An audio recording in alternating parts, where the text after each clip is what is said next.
عبداللہ، میں جانے کتنی دیر سے اپنے نام کی پرچی ہاتھ میں لیے اپنے آس پاس چلی غیر مریسی آندھیوں کے شور میں وہیں درگاہ کے صحن میں کھڑا تھا۔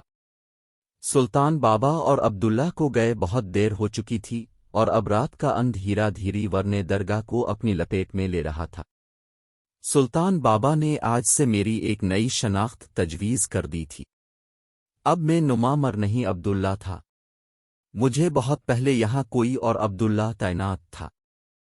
گویا حاکم بابا اور سلطان بابا بھی اصل میں حاکم اور سلطان نہیں تھے، ان کے اصل نام بھی کبھی کچھ اور ہوں گے، اور پھر وہ بھی یوں ہی عبداللہ کے عہدنے سے ترقی کر کے پہلے حاکم اور پھر سلطان بنے ہوں گے۔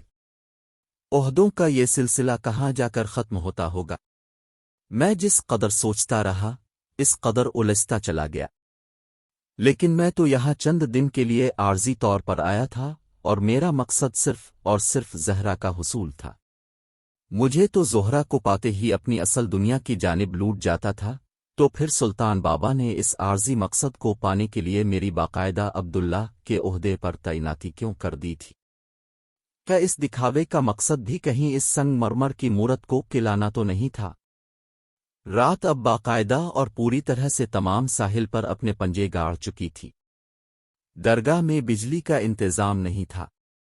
میں نے عبداللہ کی دی ہوئی ہدایات کے مطابق درگاہ میں رکھے ہوئے چند مٹی کے چراغ روشن کر دیے۔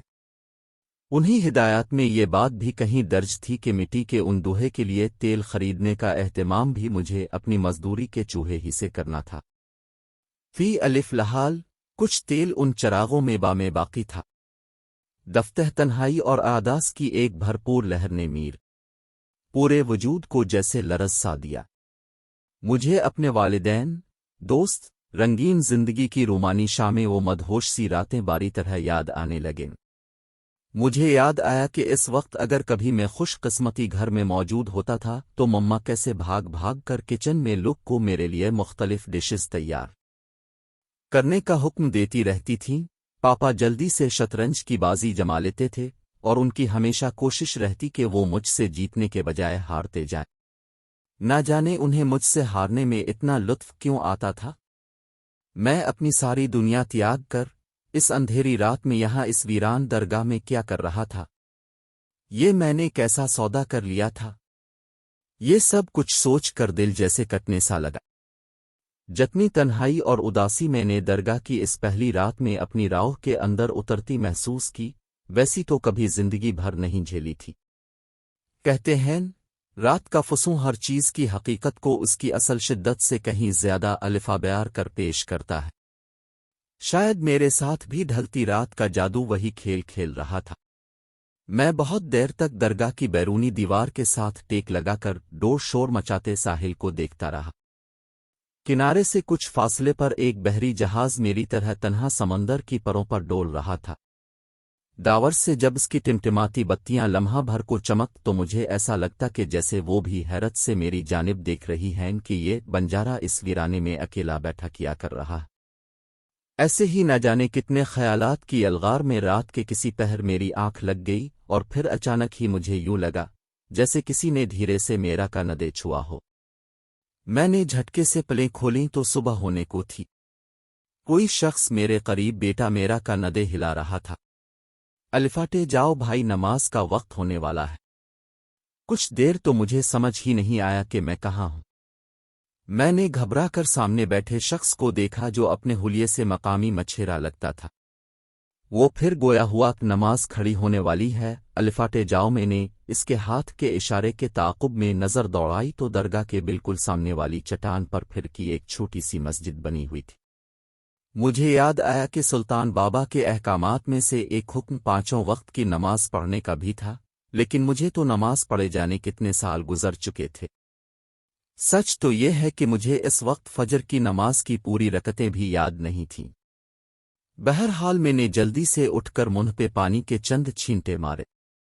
بھلا ہو ان چند نمازیوں کا جو مسجد کے باہر بنے چھوٹے سے حوض کے کنارے وضو کر رہے تھے، تو میں نے بھی انہی میں سے ایک کے قاعدے کو پوری طرح نقل کیا اور مسجد میں داخل ہو گیا۔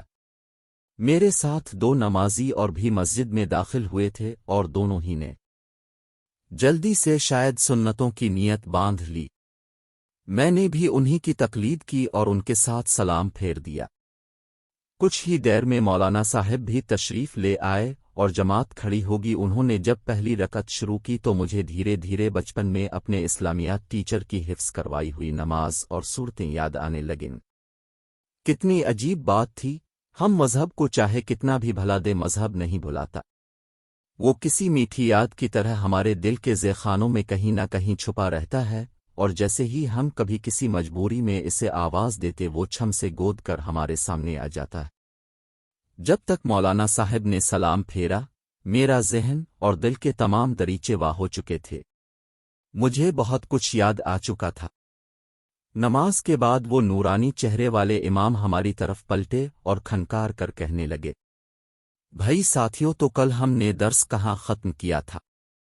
مقتدیوں میں سے ایک نے جلدی لقمہ دیا۔ مولانا صاحب اب حضرت سلیمان علیہ السلام کے قصے تک پہنچے تھے۔ امام نے ایک لمبا سا ہنکارا بھرا اور غور سے ہم سب کی طرف دیکھا۔ ہاں، تو میں کہہ رہا تھا حضرت سلیمان علیہ السلام کا دربار لگا ہوا تھا، کبھی درباری مدب بیٹھے ہوئے تھے کہ ایک شخص تو نہایت گھبرایا ہوا سا ان کے دربار میں حاضر ہوا۔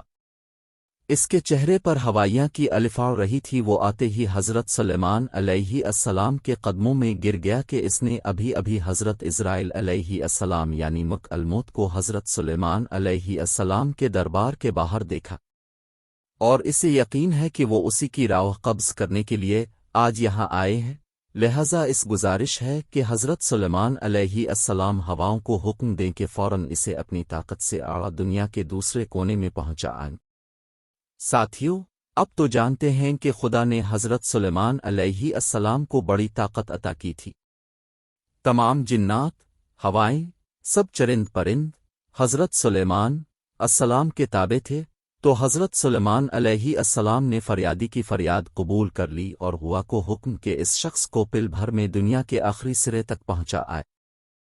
ہوا نے حکم کی تال کی اور ابھی دربار لگا ہی ہوا تھا کہ حضرت اسرائیل علیہ السلام بھی کسی بھیس میں اس دربار میں اپنے حضرت سلیمان علیہ السلام نے بطور مزاح ان سے پوچھا کہ کیوں حضرت آج تک جانے قبض کی ہیں، کبھی کچھ مشکل بھی پیش آئی؟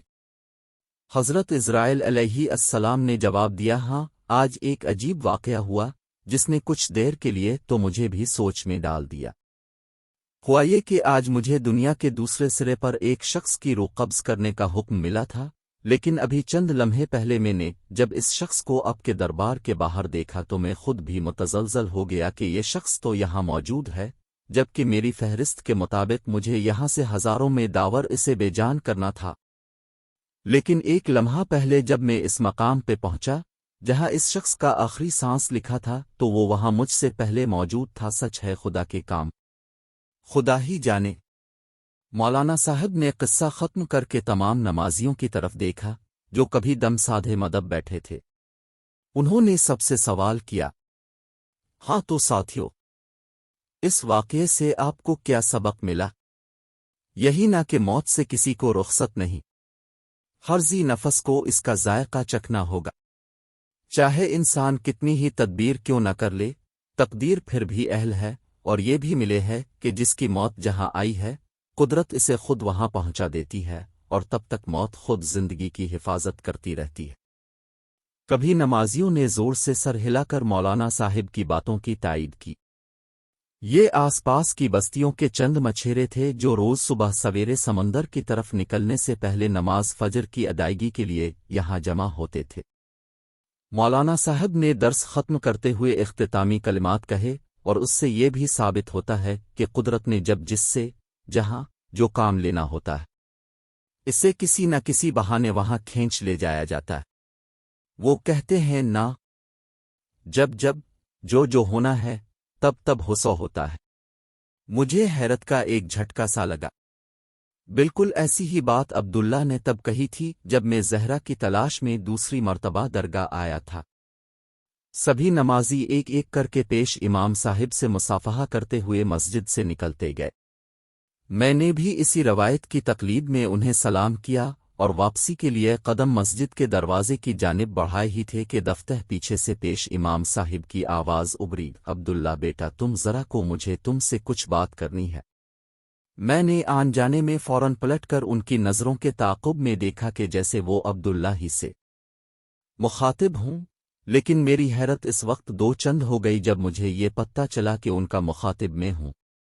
مجھے زندگی میں پہلی مرتبہ کسی نے سلطان بابا کے دیے ہوئے نام سے پکارا تھا، لہذا میرا چونکنا تو فطری تھا، لیکن انہیں کیسے علم ہوا کہ میرا نام عبداللہ ہے؟ وہ میری حیرت کو بھانپ گئے اور مسکرا کر بولے، تمہاری حیرت بجا ہے۔ دراصل پچھلے عبداللہ نے جاتے ہوئے خود مجھے بتایا تھا کہ اس کا کوئی دوست اس کی جگہ لینے آ رہا ہے، اور سلطان بابا نے اس کا نام بھی عبداللہ ہی تجویز کیا ہے، اور یہاں بیٹھ جا۔ میں ایک حیرت آمیز الفال جھن لیے ان کے سامنے بیٹھ گیا۔ عبداللہ نے مجھ سے تو کبھی ان کا ذکر نہیں کیا تھا، پھر یہ صاحب میرے بارے میں اس قدر تفصیل سے کیسے جانتے تھے؟ میرے دل میں کئی سوال مچلے، لیکن میں احتراماً چپ رہا۔ پھر انہوں نے خود ہی باتوں کا سلسلہ جوڑا۔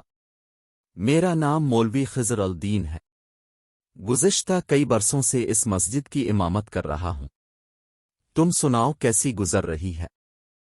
کوئی تکلیف تو نہیں ہے یہاں؟ نہیں، ایسی کوئی خاص تکلیف تو نہیں ہے، ایک آدھ دن میں عادی ہو جاؤں گا اس ماحول کا۔ ہاں میاں، عادت پڑ ہی جاتی ہے، بات بس خود کو ڈھالنے کی ہے۔ تم نے اپنے گزر بسر کے بارے میں کیا سوچا ہے؟ درگاہ میں کچھ کھانے پینے کو بھی موجود ہے کہ نہیں؟ مطلب یہ کہ عبداللہ نے انہیں کافی تفصیل سے میرے بارے میں بتا رکھا تھا۔ جی، کچھ سامان عبداللہ چھوڑ گیا ہے، ایک آدھ دن گزارا ہو جائے گا، پھر سوچوں گا کہ آگے کیا کرنا ہے۔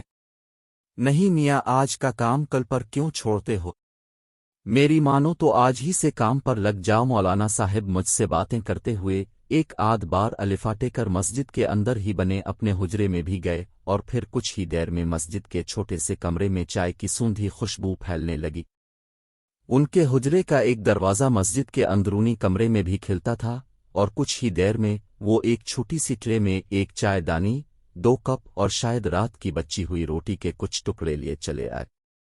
میں ان کے اس اچانک تکلف پر کچھ ایسا وہ کھلایا کہ جلدی میں کچھ کہہ بھی نہیں سکا، اور بس ارے ارے ہی کرتا رہ گیا۔ مولوی خضر ہلکے سے مسکائے، بھائی تمہیں تو شاید پسند نہ آئے، پر ہمارا تو روز کا یہی ناشتہ ہے، آج تم بھی گزارا کر لو، کل سے اپنی پسند کا بنا لیا۔ میں نے حیرت سے ان کی طرف دیکھا۔ آپ اپنا ناشتہ خود ہی بناتے ہیں؟ میرا مطلب ہے کہ ہاں میاں، چھڑا بندہ اپنا سامان خود تیار نہ کرے تو کیا کرے؟ وہ فن سن کر بولے، اکیلا رہتا ہوں، شادی وغیرہ کے جھمیلے میں نہیں پڑا، ماں باپ عرصہ ہوا اللہ کو پیارے ہو چکے، اب تو خود اپنا بھی چل چلاؤ ہے۔ ہم چائے پیتے ہوئے باتیں کرتے رہے۔ ہاں تو میں کہہ رہا تھا کہ تم چاہو تو آج ہی سے اپنا کام شروع کر سکتے ہو، ابھی کچھ دیر میں نیچے ساحل پر سیپیوں اور تھوتے اوہے کا بازار لگے گا، تم 50 روپے کی چھوٹی ناکارہ سپیاں خرید لینا اور پھر قریبی بستی کے اتوار بازار میں بیچ آنا۔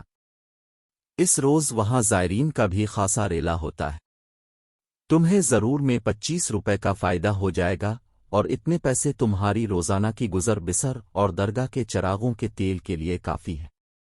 میں غور سے مولوی صاحب کی بات سنتا رہا، لیکن بنیادی مسئلہ تو یہ تھا کہ اس وقت میرے پاس سپیاں خریدنے کے لیے 50 روپے بھی نہیں تھے، کیونکہ مجھے سلطان بابا کی شرط کے مطابق گھر سے بالکل خالی ہاتھ درگاہ آنا تھا۔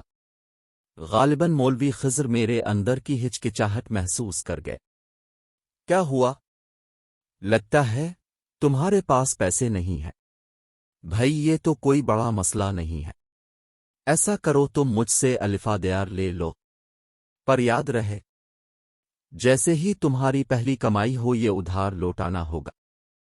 بولو منظور ہے؟ میں کچھ ہچکچایا، لیکن اگر مجھے اس سودے میں نقصان ہو گیا تو میرا مطلب ہے اب رہنے دیں، میں کچھ نہ کچھ بندوبست کر لوں گا۔ حالانکہ میں جانتا تھا کہ میرے پاس پیسوں کا بندوبست کرنے کا اور کوئی بھی ذریعہ موجود نہیں، لیکن نہ جانے کیوں مولوی خضر کی محنت کی کمائی کو داؤ پر لگاتے ہوئے مجھے کچھ ہچکچاہٹ سی محسوس ہو رہی تھی۔ لیکن انہوں نے زبردستی 50 کا نوٹ میری قمیص کی جیب میں ڈال دیا اور مسکرا کر بولے، ارے بھائی الفا دیار کے نام سے تذبذب میں پڑنے کی ضرورت نہیں ہے، اچھا چلو، قرض حسنا ہی سمجھ کر رکھ لو، اگر نقصان ہو گیا تو قرضہ معاف۔ ویسے ان 50 روپوں میں بڑی برکت ہے، دیکھ لینا تمہیں فائدہ ہی ہوگا۔ اچھا چلو، آج میں بھی تمہارے ساتھ ہی ساحل تک چلتا ہوں، تمہارا پہلا دن ہے، کہیں خراب مال ہی نہ الفاٹے۔ لو، مولوی خضر نے برتن سمیٹے اور میرے ساتھ چلنے کے لیے الفاٹے کھڑے ہوئے۔ میں نے ممنونیت سے ان کی جانب دیکھا۔ اب کیوں میرے لیے اتنی تکلیف الفاٹیتی ہیں، میں خود ہی چلا جاؤں گا۔ لیکن وہ بھی اپنی دائنا کے پکے نکلے۔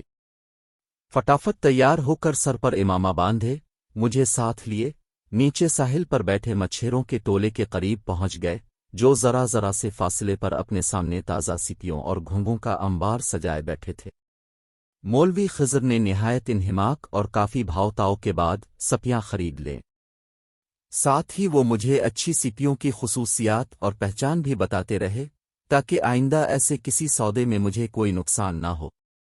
عجیب کمال شخص تھے مولوی خضر الدین۔ کچھ ہی دیر میں مجھ سے یوں گھل مل گئے جیسے برسوں کی شناسائی ہو۔ میں نے یہ بات بھی محسوس کی کہ نہ صرف ساحل پر بلکہ علاقے کے تقریباً سبھی لوگ ان کا بے حد احترام کرتے تھے، اور اگر وہ ذرا سا بھی اشارہ کر دیتے تو لوگ بنا کسی مول تول ہی کے سارا کا سارا بازار ان کے قدموں میں لا ڈالتے۔ لیکن انہوں نے پکے کاروباریوں کی طرح ایک سیپی پر لمبی بحث کی اور مال خرید کر میرے حوالے کر دیا۔ واپسی پر انہوں نے تفصیل سے مجھے مالائیں بنانے کا ہنر بھی سکھا دیا کہ کس طرح سپی کو ایک خاص زاویے سے دھاگے میں پرونا ہے۔ ہم دونوں جب اپنی خریداری کے بعد اوپر درگاہ تک پہنچے، ظہر کی نماز کا وقت قریب آ چکا تھا، جبکہ مجھے ابھی اپنے دوپہر کے کھانے کا انتظام بھی کرنا تھا۔ عبداللہ نے اپنے حجرے کے چھوٹے سے باورچی خانے میں ضرورت کے 4 برتن اور کچھ راشن میرے لیے چھوڑ دیا تھا، لیکن مسئلہ یہ تھا کہ مجھے تو ٹھیک سے انڈا ابالنا بھی نہیں آتا تھا۔ یہاں بھی مولوی خضر ہی میرے کام آئے، اور انہوں نے خود میرے کمرے میں آ کر تھوڑی سی دال کے ساتھ کچھ چاول ابال کر میرے لنچ اور ڈنر کا انتظام کر دیا۔ ابھی 24 گھنٹے پہلے ہی کی بات تھی جب میں دوپہر کے ٹھیک اسی لمحے اپنے سارے دوستوں کے ساتھ پرل کانٹیننٹل میں ان کی طرف سے دیا گیا الوداعی ظہرانہ تناول کر رہا تھا۔ یہ پینیج دراصل کاشف کی طرف سے میرے اعزاز میں دیا گیا تھا، اور ان سب نے مجھے گلے لگا کر اس دعا کے ساتھ رخصت کیا تھا کہ میں ایک آدھ ہفتے میں سلطان بابا سے اپنی شرط جیت کر واپس انہیں جوائن کر لوں گا۔ ہم سب کے لیے یہ درگاہ تو صرف ایک شرط ہی تو تھی، اور میں اس سے پہلے بھی ایسی کئی شرطیں جیت چکا تھا، لیکن یہ میری زندگی کی شاید سب سے مشکل کسوٹی تھی۔ اگر میرے دوست والدین مجھے اس روز وہ سادہ سے دال چاول کھاتے دیکھ لیتے تو شاید حیرت اور صدمے سے بے ہوش ہو جاتے۔ البتہ اپنی استقامت پر تو خود مجھے بھی حیرت ہو رہی تھی کہ میں کس آسانی سے اس ماحول میں ڈھلتا جا رہا تھا۔ دن ڈھلا اور پھر سے وہی تنہا اور آداس شام درگاہ کی دیواروں پر اتر آئی۔ ایک ہی دن میں میری زندگی کس قدر بدل چکی تھی۔ عام حالات میں اس وقت سو کر اٹھتا تھا اور نیم گرم پانی کا شاور لینے کے بعد تیار ہو کر کلب، ہوٹل کسی دوست کی پارٹی میں محفل جمتی تھی، جس کا خاتمہ عموماً آدھی رات کے بعد ہی ہوتا تھا، اور ہم اس وقت اپنے گھروں کو سونے کے لیے لوٹتے تھے جب باقی لوگ جاگ کر اپنے کام کاج پر نکل رہے ہوتے تھے۔ اچانک سمندر کی طرف سے چلنے والی ہوا میں کچھ شور اور ہلے گلے کی مدھم سی آوازیں بھی شامل ہو گئیں۔ میں نے چونک کر ڈور نیچے ساحل پر نظر ڈالی۔ کچھ نوجوان لڑکے لڑکیوں کا ایک گروپ ساحل پر رات گزارنے کے لیے کیمپ فائر کر رہا تھا۔ ساحل پر آگ جلا کر اور بڑے بڑے اسپیکرز پر موسیقی کی دھن پر رقص جاری تھا۔ خوشی تھی، بنی تھی، قہقہے تھے اور مستی تھی۔ میں بہت دیر تک داور نیچے ساحل پر اس گروپ کو دیکھتا رہا۔ مجھے یوں لگ رہا تھا جیسے وہ میرے ہی دوستوں کا گروپ ہو۔ ہم بھی تو ایسے ہی راتوں کو موج مستی کرنے نکل جاتے تھے۔ اچانک میوزک کی بیٹ بدل گئی اور ہوا میں نئے نغمے کی آواز گونجی۔ لڑکے لڑکیاں خوشی سے چلائے پرانی جینز اور گٹار، لڑکیاں لڑکے دیوانہ وار ناچ رہے تھے۔ لڑکپن کا وہ پہلا پیار، وہ لکھنا ہاتھوں پر A+R، وہ دینا تھے میں سونے کی بالیاں، وہ لینا دوستوں سے پیسے الفا دیار۔ دفتہ مجھے اپنے گالوں پر کچھ نمی کا سا احساس ہوا۔ میں نے چونک کر ہاتھ پھیرا تو میری انگلیوں کی پوریں خود میرے اپنے آنسوؤں سے بھیگ گئیں۔ میں نہ جانے کب سے رو رہا تھا۔ ٹھیک ہی تو ہے، بس یادیں اور کچھ چھوٹی چھوٹی باتیں ہی تو رہ جاتی ہیں، اور یادوں کے اسی کڑوے دھوئیں نے میرے حلق میں کانٹوں کا وہ جنگل آگا ہوا کہ پھر میرے آنسو روکے رہی۔ مجھے یاد آیا کہ یہ گانا اینی کو بھی بہت پسند تھا، اور ہم کالج کینٹین میں گھنٹوں میز میں بجا کر یہ گانا گایا کرتے تھے۔